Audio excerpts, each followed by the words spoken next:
नाही वाटेल ते बोलू नका तुम्ही. अगं वाटलं तर आल्यावर जाब विचारा तिला, चालेल? जाब विचारावाच लागणार.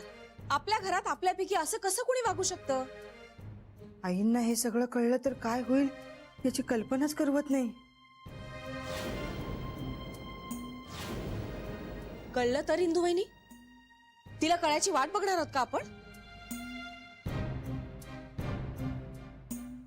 मग काय करायचंय आपण? अगं उलट आपणच तिच्या कानाला घालायला हवं हे सगळं. आपणच आईंना सांगायचं? इंदू वहिनी इच्छा मलाही नाहीये. आईला कळलं तर काय याचा विचार मलाही करवत नाहीये. पण शरयूने आपल्या पुढे काही पर्याय ठेवलाय का?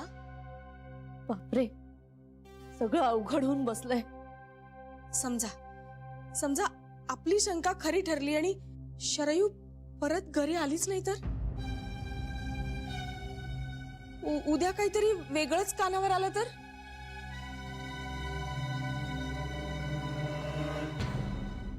बेबी काय बोलतेस तू हे? बहिणी अगं समजून घे ना. हे सगळं बोलताना आनंद होत नाहीये मला. अगं पण याचा विचार नको का करायला आपण? आईच्या कानावर हे घालायलाच हवं. जर नाही घातलं तर ही आपली चूक ठरेल. तुम्हाला सगळ्यांना पटतंय का मला काय म्हणायचंय ते?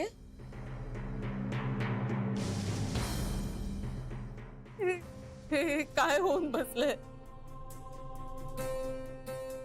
काय केलंय हे अश्रूनी? आता कुठे श्री घरी परत येईल अशी आशा वाटायला लागली होती. आई आणि जान्हवीचं चांगलं जमायला लागलं होतं. त्यात हे उद्भवलं. साडेसाती लागली या घराला. नाही नाही सहन होते आता मला हे. या घरात चूक टिकतच नाही कधी.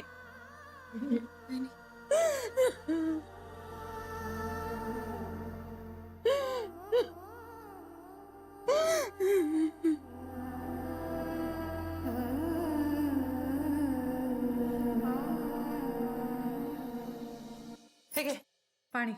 थँक्यू. बस. जान्हवी, तो माणूस बस स्टॉप वरती आलाच नाही. फोन पण लागत नाहीये का त्यांचा? नाही ना, स्विच ऑफ लागतोय. कमाल आहे या माणसाची. म्हणजे गेले इतके दिवस मी त्याच बस स्टॉपवर रोज सकाळी जातोय तेव्हा कधी दिसला नाही, आणि आज नेमका मी गडबडीत होतो, प्रॉब्लेम मध्ये होतो तेव्हा दिसला. म्हणजे तो माणूस आज मला भेटला नसता तर मी ज्या जीवाच्या आकांताने ऑफिसला वेळेवर जायचा प्रयत्न करत होतो ना, ते सगळं वायाच गेलं असतं. पण श्री, मी काय म्हणते, कदाचित ते सुद्धा रोज ह्याच बस स्टॉपवरनं बस पकडत असतील. तू फक्त नोटीस केलं नसशील त्यांना. वेल, शक्यता काही नाकारता येत नाही, पण मला नाही वाटत. म्हणजे जान्हवी, त्या माणसाची पर्सनॅलिटी ना अशी एकदम डिस्टिंक्टली वेगळी होती. मी जर त्यांना आधी पाहिलं असतं ना तर मला नाही वाटत मी त्यांना विसरलो असतो. हे श्री, हा, आज ना सकाळी मी पण भेटले त्यांना. आणि तू म्हणतोयस ते खरं आहे. म्हणजे 10 जणांमध्ये उठून दिसेल अशी पर्सनॅलिटी आहे खरी त्यांची. अगं नुसतं दिसणंच नाही, त्याचं बोलणं इंटरेस्टिंग होतं. म्हणजे ते इंग्लिशमध्ये म्हणतात ना, वेदर बीटन, तसा वाटला. ऊन वारा पाऊस सगळ्याला तोंड द्यायला. खूप जग पाहायला वाटला. काय रे, नाव काय त्यांचं? काय माहित. म्हणजे मी जेव्हा त्यांना विचारलं ना की अहो तुमचं नाव काय, तेव्हा मला म्हणाला, नावात काय, इंटरेस्टिंग फेलो, मिस्ट्री मॅन. अचानक आला काय आणि आता काय? अरे श्री, कदाचित त्यांच्या फोनची बॅटरी डाऊन झाली असेल किंवा ते कामात असतील. भेटतील तुला परत. I hope so. त्या माणसाचं देणं लागतो मी. आणि ह्या रकमेपेक्षाही ना, त्या क्षणी कुठलाही विचार न करता माझी जी मदत केली ना त्यांनी, त्याचं खूप कौतुक वाटतंय मला. तू नंबर सेव्ह केलायस ना त्यांचा? मग मध्ये मध्ये फोन ट्राय करत राहा. हो, सेव्ह केला नंबर. जी या नावाने. जी म्हणजे गूढ गृहस्थ. गूढ गृहस्थ. वा, तुझे हे गूढ गृहस्थ तुला बस स्टॉपवर लवकरात लवकर भेटू देत हीच सदिच्छा. जान्हवी, हा बस स्टॉप माझ्यासाठी एकंदर फार महत्वाचा आहे.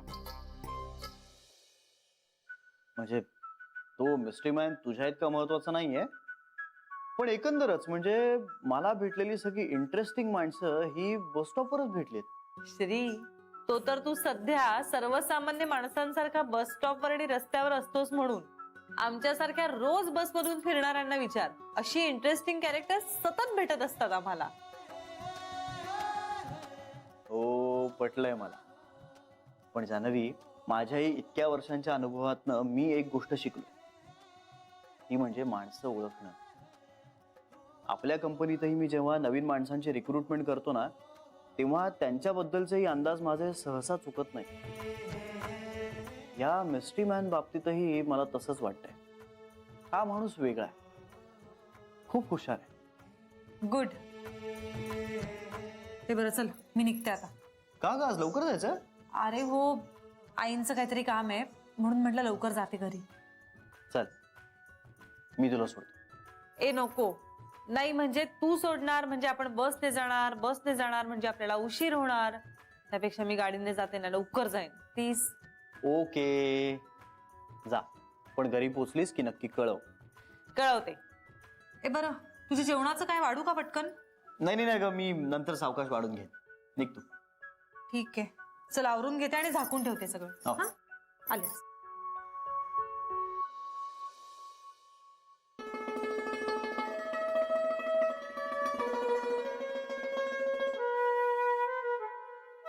गूढ गृहस्थ.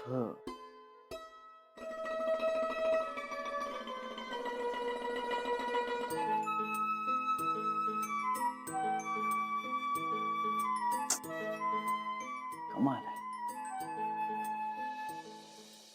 नाही, गच्चीवर बागेत कुठेच नाही. आई, अगं धीर नको ना सोडूस, येईल शरी. नाही ग, आता ना कुणाची वाट बघायची म्हणजे पण भीती वाटते मला.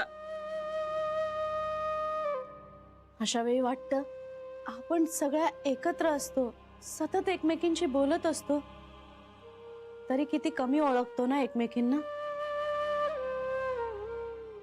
खरंय तुझं सरू. आपल्या कुणाच्याही मनात इतकं काही साठलं असेल असं कधी वाटलंच नाही.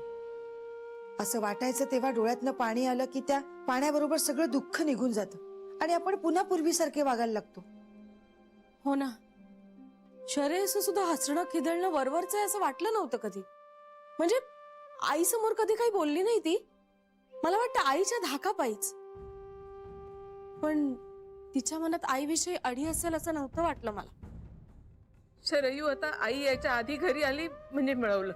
आणि आई आधी आल्या तर काय करायचं? मला वाटतं आपण वाट बघूया. म्हणजे आई यायच्या आधी शरू नाही आली तरी आपण नको सांगायला आईंना. थोडा वेळ वाट बघूया ना. अगं पण एवढी मोठी गोष्ट लपवणं जमणार आहे का आपल्याला? आपल्याकडे पाहिल्या पाहिल्याच आईंना अंदाज येईल.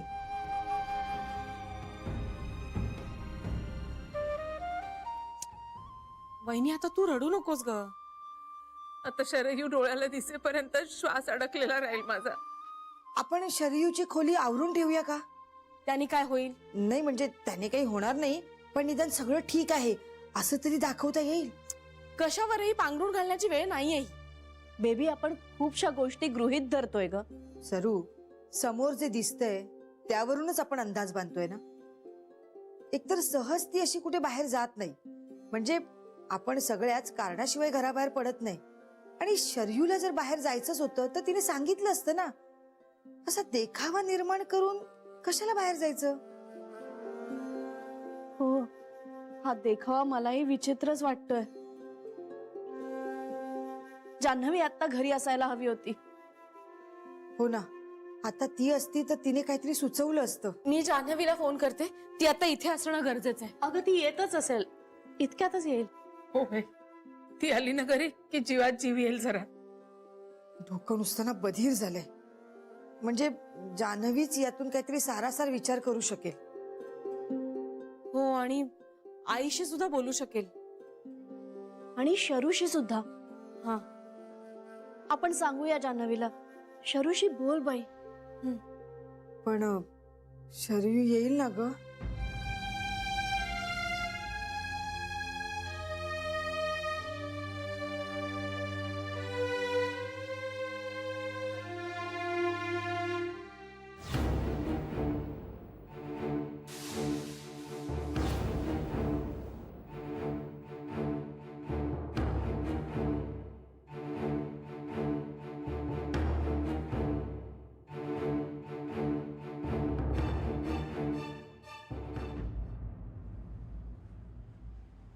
काय हो दादा, किती वेळ लागेल?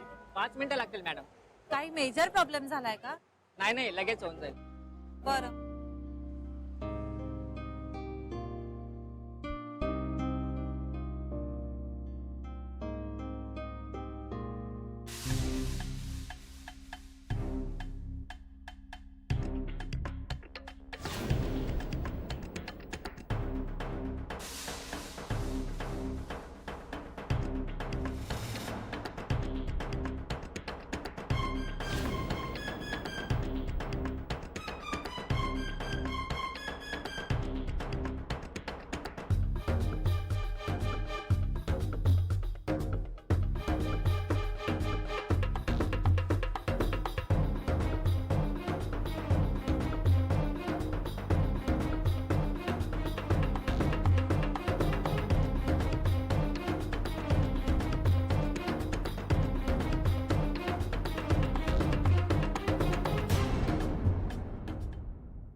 रुमाल आहे का?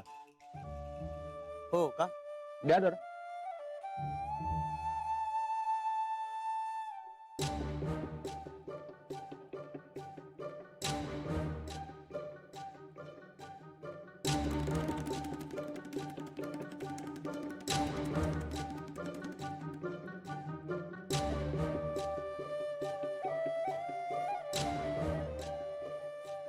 मनात आहे ते बोलायला हवं.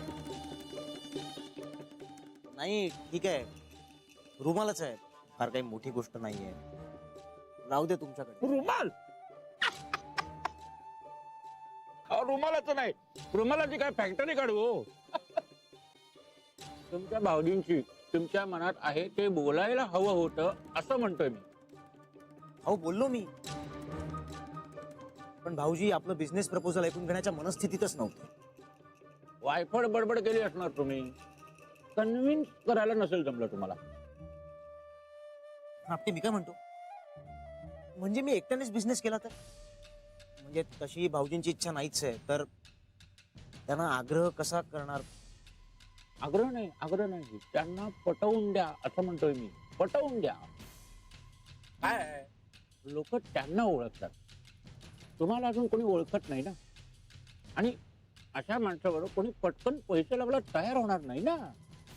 मी बोलतो ना फायनान्सर सोबत, म्हणजे मी पटवून देतो. मी प्रामाणिकपणे काम करेन, अगदी अगदी मन लावून काम करेन, उत्तमरित्या बिझनेस करेन. खरंच. काय सहस्त्र बुद्धी. आपल्या नात्यातल्या माणसांना, आपल्या माणसांना आपल्याला पटवता नाही येत ना, तर राहिलं काय, ते पण एक कला असते. हळूहळू शिकाल तुम्ही. आता श्री साहेबांना कोणाला कन्व्हिन्स करायला लागलं असेल का? शक्यच नाही. मी सांगतो ना तुम्हाला, कारण त्यांच्या शब्दाला, त्यांच्या नावाला वजन आहे. ते वजन कमवायला आपल्याला वेळ आहे अजून. पण आपटे नाही, म्हणजे माझ्या ताईच्या नवऱ्याला, म्हणजे माझ्या भाऊजींना एका मर्यादे पलीकडे मला नाही, म्हणजे नाही कन्व्हिन्स करता येणार, नाही पटवू शकणार मी त्यांना. नाही ते कसं आहे, नंतर ना मग ते नात्याचा उपयोग करून उगाच फोर्स केल्यासारखं होईल. मग बहिणीला फोर्स करा. अहो डचकायला काय झालं एवढं? काय जी गोष्ट जगात कोणीही करू शकत नाही ती बायको आपल्या नवऱ्याकडनं करून घेते, आणि याबद्दल कोणाचंही दुमत नाही. नक्कीच सांगतो, ती सांगेल श्री साहेबांना.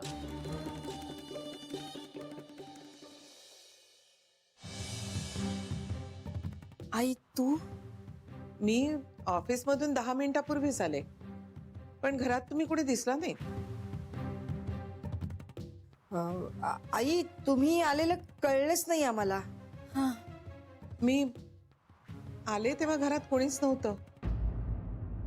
घरात कोणीच दिसलं नाही म्हणून मी बेबीच्या रूम मध्ये पाहिलं, नर्मदाच्या रूम मध्ये पाहिलं. म्हटलं कोणी आजारी तर नाही ना, म्हणून घरभर शोधलं तर तुम्ही इथे.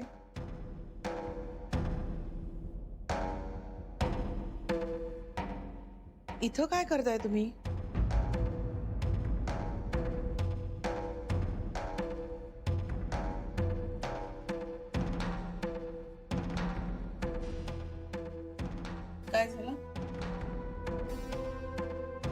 तुम्ही सगळे अशा का दिसताय?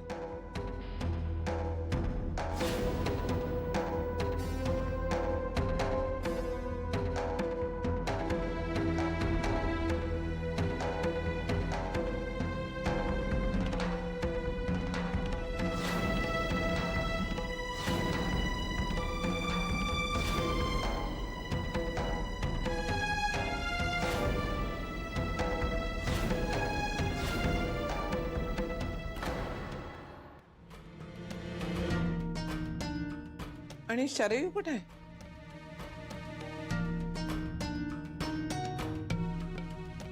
कुठे आहे शरयू?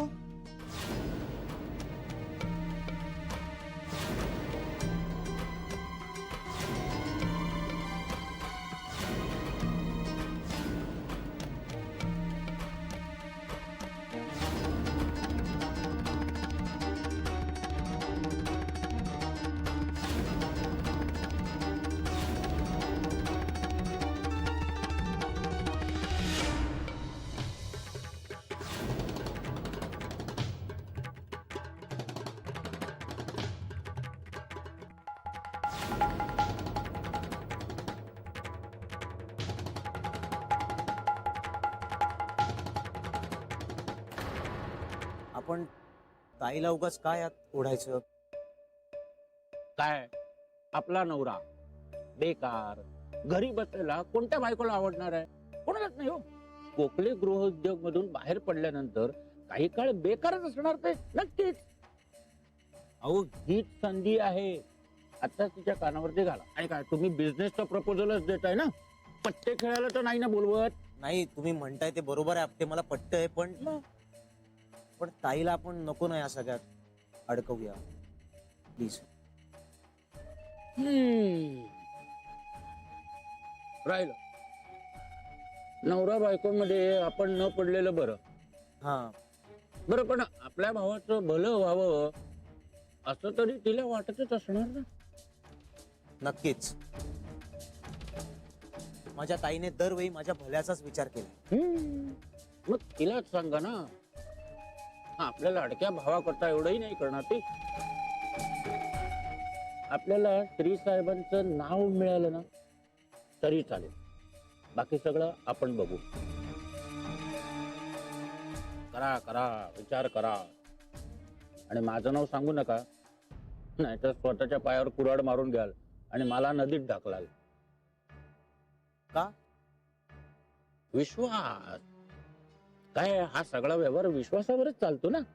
काय तुमचा माझ्यावर पटकन विश्वास बसला, पण जान्हवी ताई तिचाही बसेल हळूहळू. बरोबर आहे तुमचं. नाही, ताई तशी समजूतदार आहे, ती करेल सगळ्या बाजूंनी विचार. आता कसं, आता हे जमेल काय, पण लवकर बोला, नाहीतर काय रुमालाची फॅक्टरी काढायला लागेल. हो पण रुमालाची फॅक्टरी ही पण काय आयडिया वाईट नाही आहे. अहो जगात एकही माणूस नाहीये की जो रुमाल वापरत नाही. खूप फायदा आहे त्याच्यापासून.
काय झालं, काही मदत हवी आहे?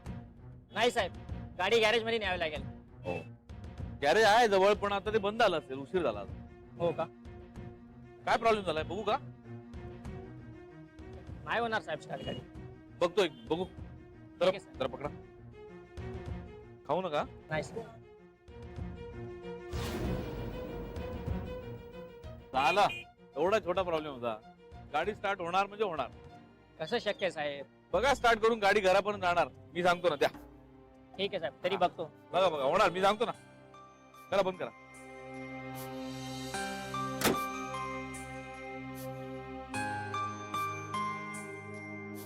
हॅलो